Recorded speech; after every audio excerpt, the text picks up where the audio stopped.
मानस प्रेमियों, आध्यात्मिक चिंतकों, चिंतक मंडल के सदस्यों और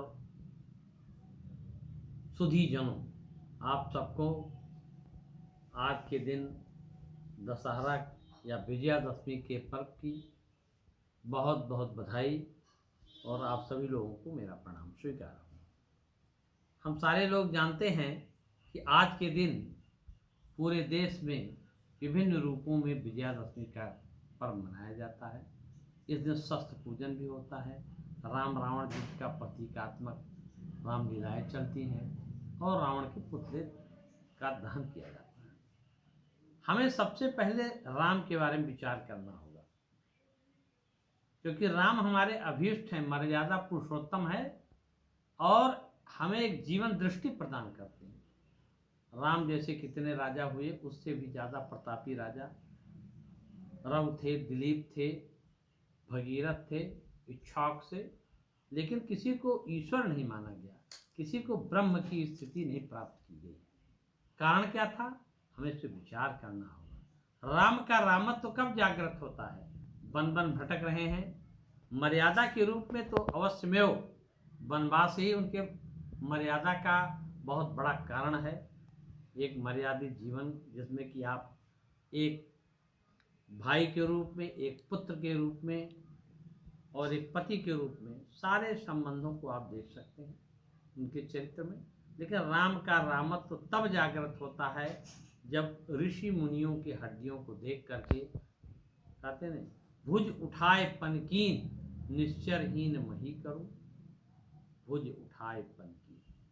ये जो घोषणा करते हैं निशाचरों को, निशाचर माने जो हमारी भारतीय संस्कृति के विरोधी हैं, हमारी यज्ञ संस्कृति को समापन के लिए लगे हैं, हमारी सनातन संस्कृति जो है, जो अक्षुण्ण चल रही, उस पर जो कुठाराघात करते हैं, उनसे इस संसार को मुक्त करना है। इस भाव के साथ वो आगे बढ़ते हैं। जरूरत है शास्त्र की और शस्त्र की और संगठन की, तीन चीज़ों की आवश्यकता है।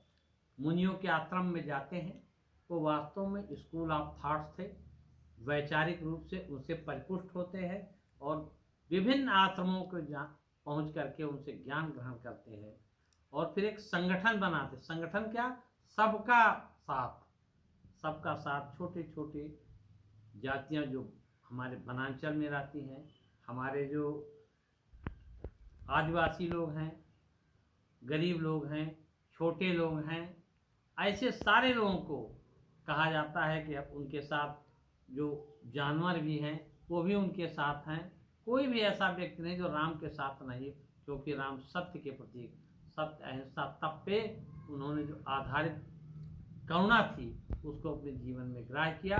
अपने व्यक्तित्व का विकास करते हुए उन्होंने इस युद्ध का प्रारंभ किया। रावण क्या है? रावण जो है अहंकार का प्रतीक है। अहंकार में क्या है? उसके 10 मुख हैं। 10 क्या हैं? 10 प्रकार के विकार हैं। षट विकार जिसे हम कहते हैं, हम सारे लोग जानते हैं। उसके अलावा भी 4 विकार हैं, काम क्रोध लोभ मोह मद मत्सर। इसका ईर्ष्या, द्वेष, परनिंदा और आत्मश्लाघा। आत्मश्लाघा माने अपने का ही गुणगान करना। रावण हर जगह ही कहता है मैंने कैलाश उठाया, मैंने ये किया।